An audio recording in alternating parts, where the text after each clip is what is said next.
La nouvelle vient de tomber sur son compte personnel, non pas son compte officiel. Joe Biden vient de dire qu'il lâchait pour sa réélection. Il quittait la course à la présidentielle. Regardez cette lettre, il l'a publiée il y a quelques instants sur son compte personnel. Merci d'être avec nous, merci d'être resté avec nous, merci d'être là, Margot Haddad. Vous connaissez bien ce pays, bien évidemment, vous y êtes allé bien souvent. Et cette lettre, vous l'avez de Joe Biden. Que nous dit-il ? C'est une lettre où d'abord il fait très clairement son bilan en disant toutes les choses qu'il a accomplies durant son mandat pour montrer qu'il a été à la hauteur tout de même, puisque ça on ne peut pas le renier. Son mandat et son bilan économique a été bon à la fin de son mandat, mais c'est vrai que son âge lui a fait défaut. Ces périodes où on l'a considéré un peu sénile ou hors sol, comme on dit, c'est-à-dire quelqu'un qui n'était plus vraiment là lors de moments importants, où il a fait beaucoup de fautes en confondant certaines personnes avec d'autres, par exemple Volodymyr Zelensky et Vladimir Poutine, qui était une faute qui a marqué énormément les esprits américains. Et dans cette lettre, le dernier sommet de l'OTAN a été terrible. Voilà, Joe Biden. Ça a été, on s'y attendait, c'était des rumeurs. On a vu ce tweet de Kamala Harris à peine hier, disant assez clairement qu'elle avait vu Joe Biden en coulisses, qu'elle le voyait sans les caméras et qu'il était totalement normal et au fait de la situation. Mais voilà, dans cette lettre... Il parle aux Américains ? Il parle directement aux Américains. C'est-à-dire que quand il parle dans cette lettre, il s'adresse directement aux Américains en leur disant « Rien n'aurait été possible sans vous ». Et il les remercie. Et c'est la première chose qu'il fait, c'est « Je remercie les Américains, mais j'ai entendu votre message », puisque c'est ça que lui disaient ses conseillers en coulisses. Entendez les Américains. Vous ne pouvez pas faire comme Donald Trump à vous accrocher au pouvoir quand les Américains vous demandent d'arrêter cette course à la présidentielle. C'est vrai qu'il y avait un cercle restreint autour de lui qui continuait de le tenir par la main et de lui dire qu'il était capable d'aller jusqu'à la convention démocrate qui a lieu à Chicago en août, mais également jusqu'au scrutin de novembre.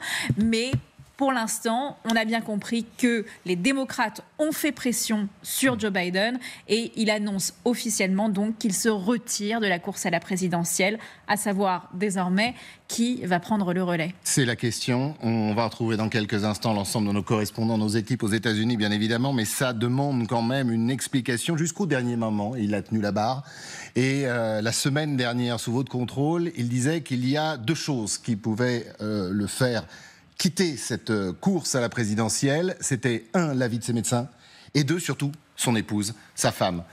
Si les uns et les autres lui disaient d'arrêter, il l'arrêterait. C'est peut-être ce qui s'est passé, tout simplement.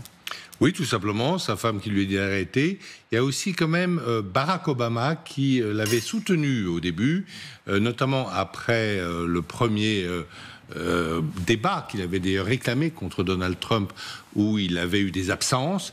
Et Barack Obama l'avait soutenu en disant « ça arrive, les mauvaises soirées, etc. » Vous l'avez dit, il y a eu de nouvelles gaffes lors du sommet de l'OTAN. Et là, Barack Obama a passé des messages pour dire « non, là... » Et Barack Obama, c'était quand même un peu son grand parrain politique. Il a été, Joe Biden, le vice-président de Barack Obama. Et donc, ça a dû compter.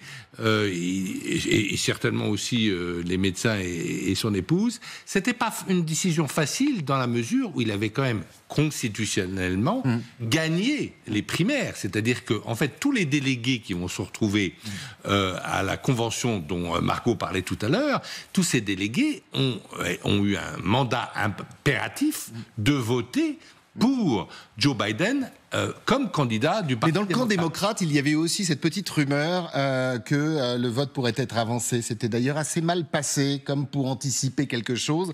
Parce que Joe Biden le disait encore il y a 2 jours, j'irai jusqu'au bout, je suis en capacité. Donc en 2-3 jours, il s'est passé quelque chose. Et puisque l'on parle de position, de référence dans le camp démocrate, il y a eu une tribune qui a été dévastatrice de George Clooney. Alors ça peut paraître rien, mais elle a fait beaucoup de mal parce que derrière cette tribune, vous en parlez, il y avait également Barack Obama derrière. Oui, il y avait Barack Obama, il y a eu George Clooney, il y a eu Nancy Pelosi, qu'il respecte également, et pratiquement tous les ténors du Parti démocrate lui ont demandé d'abandonner.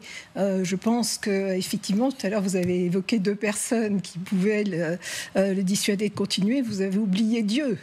parce qu'il n'y a dit... C'est vrai qu'il est rentré dans la campagne. Descendait et me disait d'arrêter, mais il ne va pas faire ça, j'arrêterai. Dieu a plutôt posé sa main sur Donald Trump actuellement.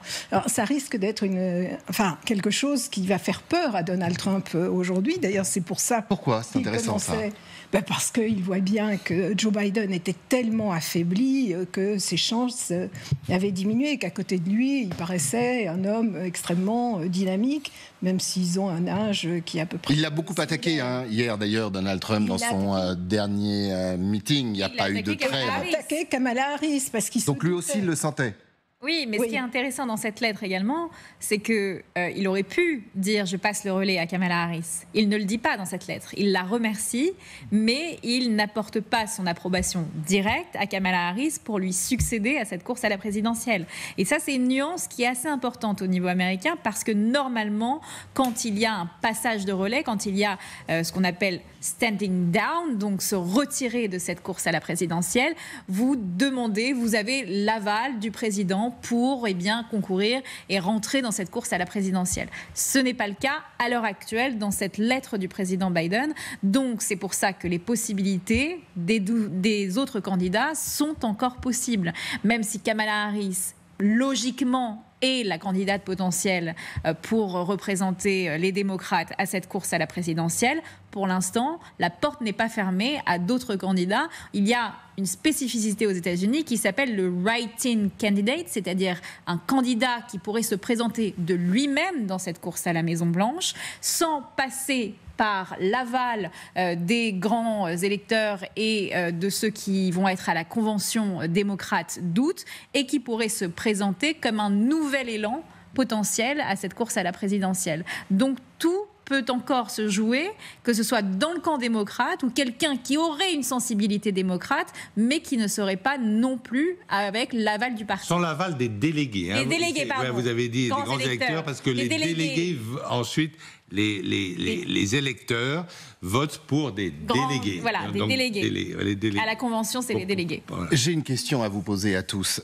Est-ce que ce qui s'est passé pour Donald Trump a joué un rôle dans cette décision ? Est-ce que cet ex-président qui devient le Messie, échappe à la mort, en joue continuellement aujourd'hui ? C'était trop difficile. Parce que Biden est croyant.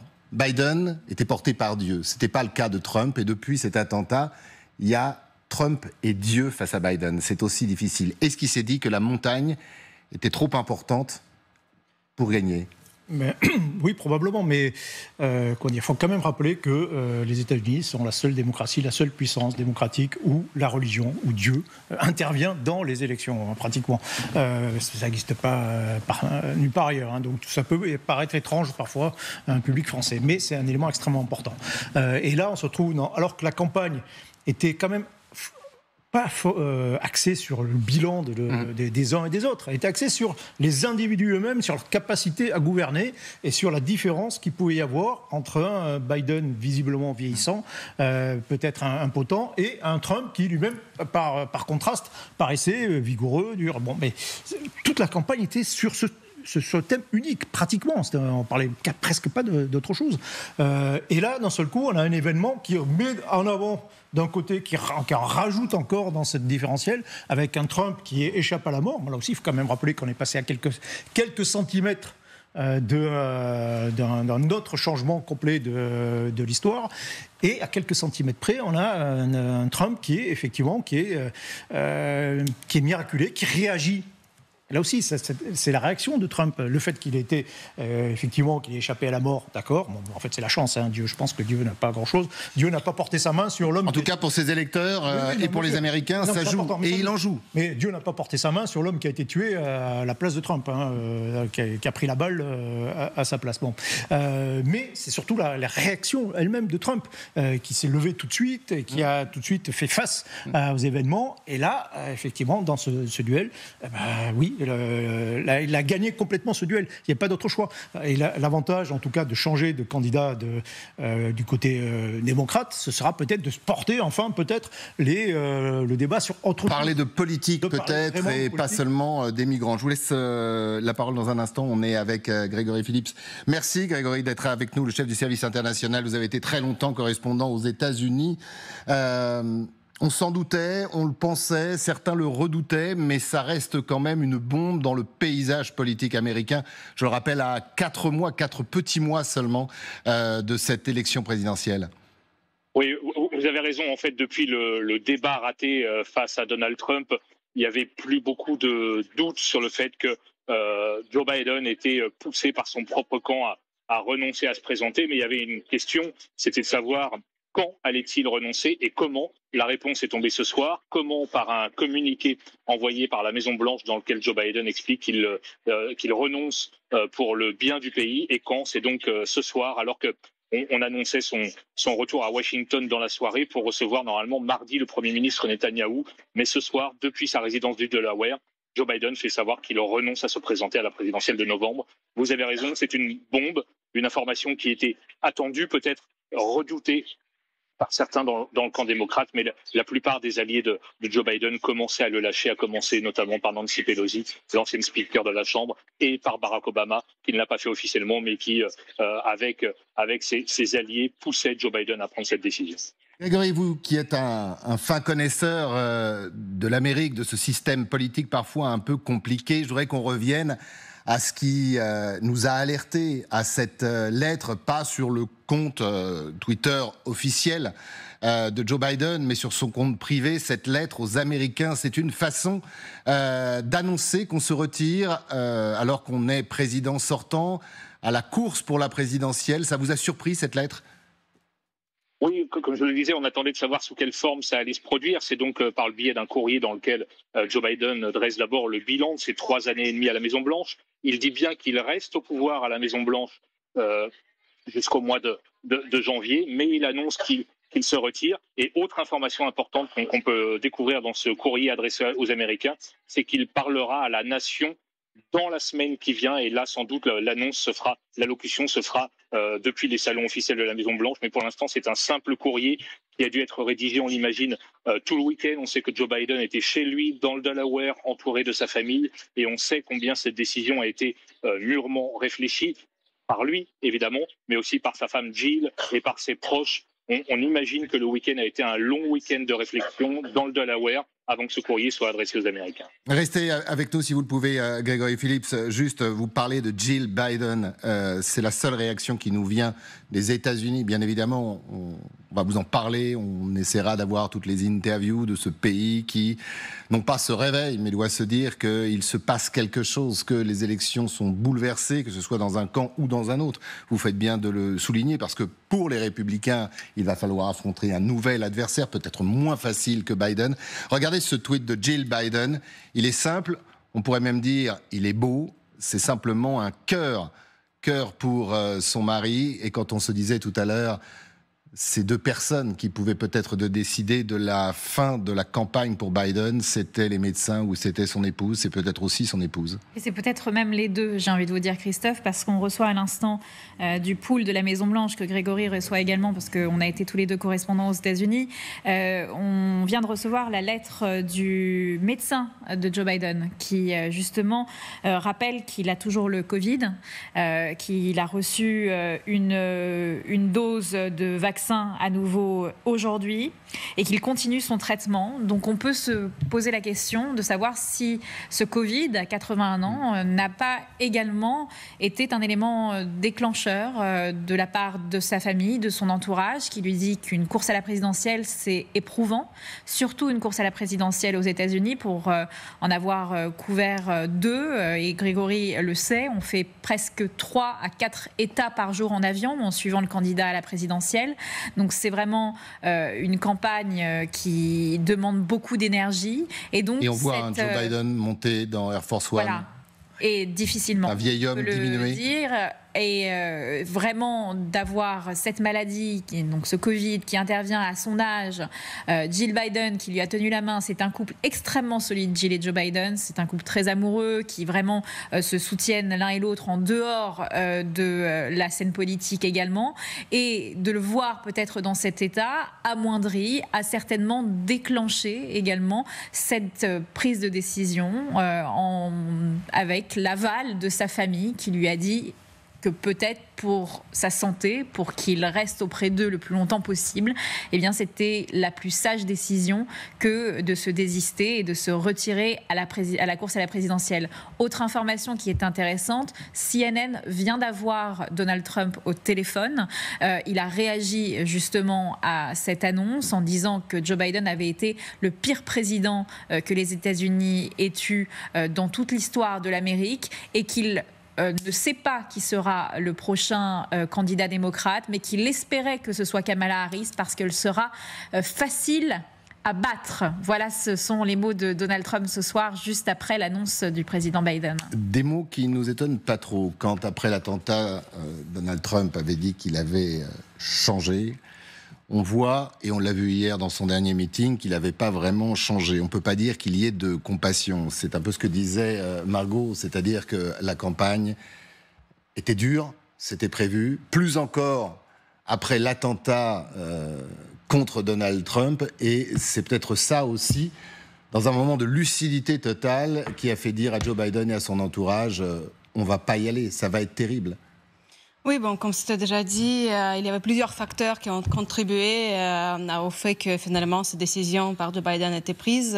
C'était pas que les hommes politiques effectivement qui sont exprimés, même si c'était très important. Et effectivement, peut-être Barack Obama, c'était la dernière goutte pour quand même arriver à cette décision. Mais il y avait aussi les médias démocrates qui quand même ont exprimé clairement leur attitude envers la poursuite de Joe Biden dans cette course présidentielle. Il y avait aussi les sponsors. D'ailleurs, c'est très important aussi. Alors ça, c'est très intéressant. Ouais. Ça, c'est très intéressant parce que l'argent joue beaucoup. Je crois qu'une campagne coûte plusieurs centaines de millions de dollars et certains sponsors, comme vous dites, commençaient à faire savoir qu'ils ne continueraient pas. Exactement, c'est aussi, à mon avis, à peser quand même dans cette prise de décision parce qu'ils n'ont pu, à mon avis, ils ont pu accumuler moitié de ce qu'ils cherchaient et c'était quand même assez. Il ne reste que 4 mois avant les élections, donc ne pas récupérer l'autre moitié, c'était aussi assez compliqué pour le Parti démocrate. Donc il y avait, à mon avis, la somme des facteurs, aussi l'état de santé, surtout Covid, mais aussi les autres éléments que Joe Biden avait avant. Donc effectivement, c'est plusieurs éléments. Après, ça ne veut pas dire que ça va être facile pour Trump pour gagner les élections face à Kamala Harris. C'était un nouveau élément que Trump devrait contrer et on va voir comment il va tenir cet nouveau défi. Grégory Phillips, est-ce que l'on peut penser qu'un certain nombre de démocrates, pas forcément encartés, pas forcément politiques, on parlait tout à l'heure de cette tribune qui a peut-être fait réfléchir, ou beaucoup de mal d'ailleurs, ou peut-être les deux, de George Clooney. Est-ce que ces gens qui comptent aujourd'hui aux États-Unis ont pu influer sur le choix de Joe Biden ? Margot l'a dit tout à l'heure, je pense que la seule personne qui a pu aider Joe Biden à prendre sa décision, c'est son épouse Jill. Le couple est effectivement très proche et on sait que la famille de Joe Biden pèse énormément dans toutes ses décisions politiques. C'était le cas quand il a été pendant plus de 30 ans sénateur du Delaware. C'était le cas quand il était vice-président de Barack Obama et c'est sans nul doute le cas aujourd'hui. En tout cas, ce que ça permet, ce désistement, ce renoncement, ça va être de mettre rapidement en orbite un autre candidat démocrate et évidemment le nom de Kamala Harris est sur toutes les lèvres, l'actuelle vice-présidente, même s'il reste maintenant moins de 4 mois pour la campagne, mais elle va pouvoir se lancer dans cette course si c'est bien elle qui est adoubée par Joe Biden. Ça aussi, c'est une question. Va-t-il adouber Kamala Harris ou bien au contraire va-t-il laisser le Parti démocrate décider jusqu'à la convention de fin août, auquel cas on serait sur une convention ouverte avec peut-être plusieurs candidats. Mon sentiment est que les démocrates ont tout intérêt à aller extrêmement vite maintenant pour démarrer une nouvelle campagne et tenter de lancer un nouveau souffle, alors que Donald Trump, notamment après la tentative d'attentat contre lui, est maintenant en tête dans quasiment tous les États clés. Donc c'est mon sentiment, mon intuition, c'est que les démocrates doivent aller très vite et que la solution de facilité, au moment où on se parle, c'est de désigner rapidement Kamala Harris, qui pourra d'une part s'élancer en campagne, d'autre part prendre le trésor de guerre déjà accumulé par la campagne Biden. Je crois qu'on est à près de 90 millions de dollars. Parce que vous le savez, évidemment, dans une présidentielle américaine, l'argent est très important. Ouais. Merci beaucoup, Grégory. Vous avez une information, Oui, Margot? Joe Biden vient à l'instant de donner son approbation à Kamala Harris pour être la nominée et la candidate du parti cette année. Il le fait dans un tweet, ce qui est quelque chose d'assez surprenant, avec une photo de eux deux dans les jardins de la Maison-Blanche, où il dit très clairement « Ma toute première décision en tant que candidat du parti en 2020 était de choisir Kamala Harris comme vice-président, et c'est la meilleure décision que j'ai pu prendre. Aujourd'hui, je souhaite offrir mon plein soutien et mon approbation à Kamala Harris pour qu'elle soit la candidate de notre parti cette année, démocrate. Il est temps de s'unir et de battre Trump. Faisons cela. » Voilà une information capitale. On va partir aux États-Unis retrouver Ignacio Bornassin. Merci beaucoup, Ignacio, d'être avec nous. Je suppose que cette annonce de Joe Biden, cette lettre aux Américains, a fait l'effet d'une bombe. Deuxième bombe, parce que dans cette première lettre, il remercie Kamala Harris, mais il ne la désigne pas. Et là, dans ce tweet, eh bien voilà, c'est Kamala Harris qui partira en campagne face à Donald Trump. On reviendra d'ailleurs parce qu'on a les premiers propos de Donald Trump sur sa future adversaire. On en parle beaucoup, je suppose. On doit être en breaking news autour de vous aux États-Unis. C'est un choc ou c'est une demi-surprise ? Alors, écoutez, nous aussi, effectivement, on vient d'apprendre la nouvelle à l'instant sur Twitter, cette renonciation de la part de Joe Biden. J'ai eu le temps, là, en quelques minutes, de parler à des Américains qui passaient dans la rue. J'ai eu plusieurs démocrates qui m'ont dit qu'en fait, je leur apprenais la nouvelle et ils me disaient c'est un véritable soulagement pour eux. Sincèrement, pour l'instant, les retours que j'ai, c'est un soulagement que Joe Biden se retire. Alors, bien sûr, il y a cette crainte car ils savent que Joe Biden, dans les sondages, était celui qui était le plus à même de pouvoir battre Donald Trump lors de cette élection présidentielle. Mais d'un autre côté, eux aussi sont soulagés de se dire que ce sera quelqu'un d'autre. Eh bien, là, vous l'avez annoncé, Kamala Harris. Eh bien, Kamala Harris est un nom qu'ici, les Américains, les démocrates soutiennent en partie, en tout cas ceux avec qui j'ai pu parler. Et d'ailleurs, ce n'est pas étonnant que ce soit Kamala Harris, puisque même le camp de Donald Trump, le camp des Républicains, se prépare depuis plusieurs jours à cette renonciation de la part de Joe Biden. Dans son équipe de campagne, ils sont déjà en train de préparer l'après-campagne, l'après-Biden, celle pendant laquelle leur adversaire sera Kamala Harris. Aujourd'hui, c'est en elle, dans la vice-présidente de Joe Biden, que tous les démocrates vont placer leurs espoirs. Est-ce qu'elle parviendra à faire aussi bien que Joe Biden? Est-ce qu'elle parviendra, elle aussi, à battre Donald Trump? C'est aujourd'hui tout l'enjeu de cette campagne qui est véritablement relancée de nouveau. Merci beaucoup, Ignacio Bornassin. On vous retrouve tout au long de cette soirée, bien évidemment. On vous retrouvera, je suppose, dans quelques minutes aux 20h de TF1. Merci, Catherine, de nous avoir rejoints. C'est un pays que vous connaissez bien. Décidément, on a du spécialiste et un plateau de choix pour commenter cette actualité. Actualité qui a surpris les Américains, on vient de l'entendre, mais soulagé en même temps les Américains.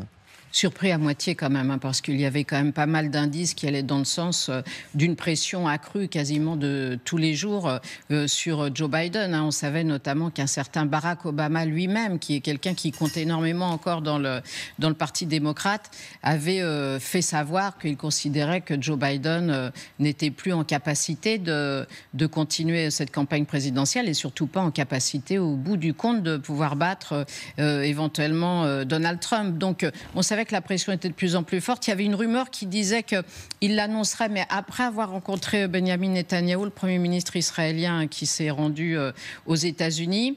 Et finalement, ça a été un peu plus rapide. Mais c'est vrai que ces derniers temps, c'était chaque jour quasiment une information nouvelle qui était révélée. Ou alors il faisait une déclaration, on voyait qu'il perdait un peu le sens de sa pensée. Ou physiquement, il avait de plus en plus de mal à se mouvoir. Donc face à, en plus, Donald Trump triomphant après avoir survécu à sa tentative. Oui, le miraculé. Difficile de combattre un miraculé. Voilà, exactement. Donc toutes les planètes pour pour le coup, était aligné pour Donald Trump et absolument plus pour Joe Biden. Donc on sentait qu'on était en train de s'engager vers cette solution qui pose aussi, dans la presse américaine, il y a de plus en plus de questions justement sur le rôle de la presse qui est accréditée auprès de la Maison-Blanche et qui, durant des mois, sûrement avait bien vu que Joe Biden était en train de faiblir à la fois psychologiquement, intellectuellement et physiquement.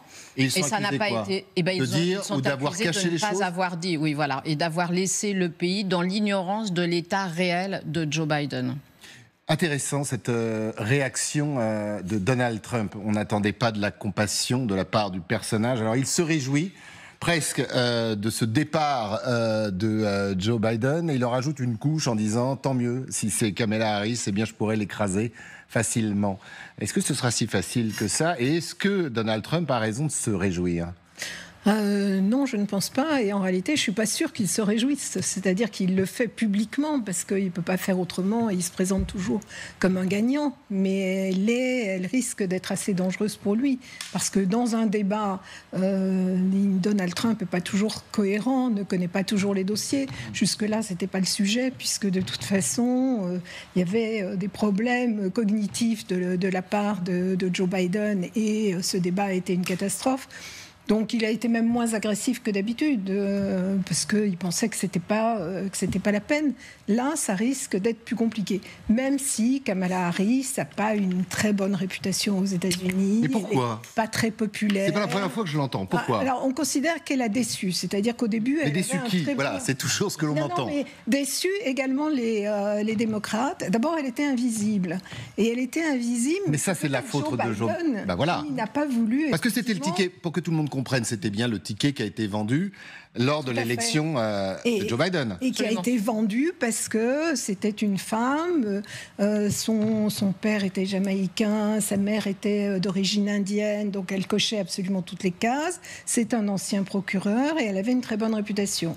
Et au fil des mois, ce qu'on entendait, c'est effectivement qu'elle avait beaucoup déçu. Alors, est-ce que c'est la faute de Joe Biden qui n'a pas voulu qu'elle se mette en avant ou est-ce qu'elle pose un véritable problème ? Mais en tout cas, elle connaît parfaitement les dossiers en tant que vice-présidente. Ce qui est intéressant, Colonel, ce que vous disiez tout à l'heure, c'est que ça pourrait recentrer une campagne. Parce que lors de son dernier meeting, hier encore, et quand il a été effleuré par une balle, Donald Trump se régalait avec son thème de prédilection, l'immigration. Or, sous votre contrôle, la situation économique aux États-Unis va plutôt bien. Absolument. Le bilan économique de Joe Biden est plutôt bon.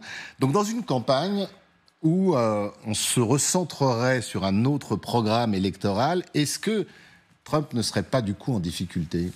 Ah oui, c'est une nouvelle campagne qui commence. Là, les thèmes sont différents, on passe surtout d'autres choses. Et on se retrouve même d'ailleurs dans les débats avec Kamala Harris qui sera sans doute plus efficace, plus pugnace que n'était Joe Biden.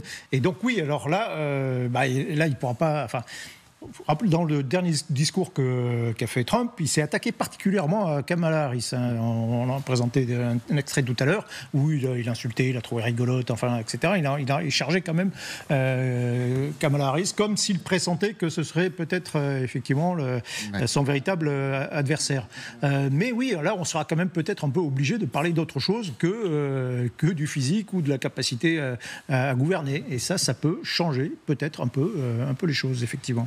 Est-ce que Joe Biden, je vous laisse la parole Margot, mais est-ce que Joe Biden aura, comme on dit, cette politesse peut-être, c'est pas sûr, de bien traiter Kamala Harris ? Est-ce que c'est pas un risque aux États-Unis, et honnêtement je vous pose la question, d'attaquer une femme comme il a pu attaquer Joe Biden pendant la campagne ? Vous dites Trump, vous avez dit Joe Biden. Trump.